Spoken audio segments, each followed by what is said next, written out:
मोरे घर पनिया पिलाई दी है जाएंगे, कफनो ओढ़ाई दी है टूटत ही जब प्राणगे।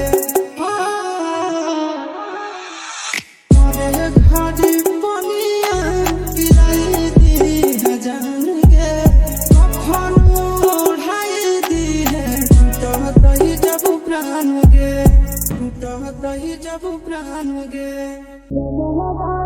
तोरा जाति प्यार होता भेंट साक्षात कर लगे, आगे सुनाया रावा हो भरा की पटनवा में आके मुलाकात कर लगे, आगे सुनाया रावा हो भरा की पटनवा में आके मुलाकात कर लगे।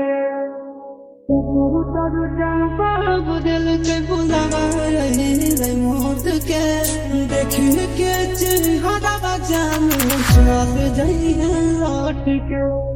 खड़ी हो हमर यार मनवा तो एक हो बेर बात कर लगे, आगे सुनाया रावा हो भरा दी पटनवा में आके मुलाकात कर लगे, आगे सुनाया रावा हो भरा दी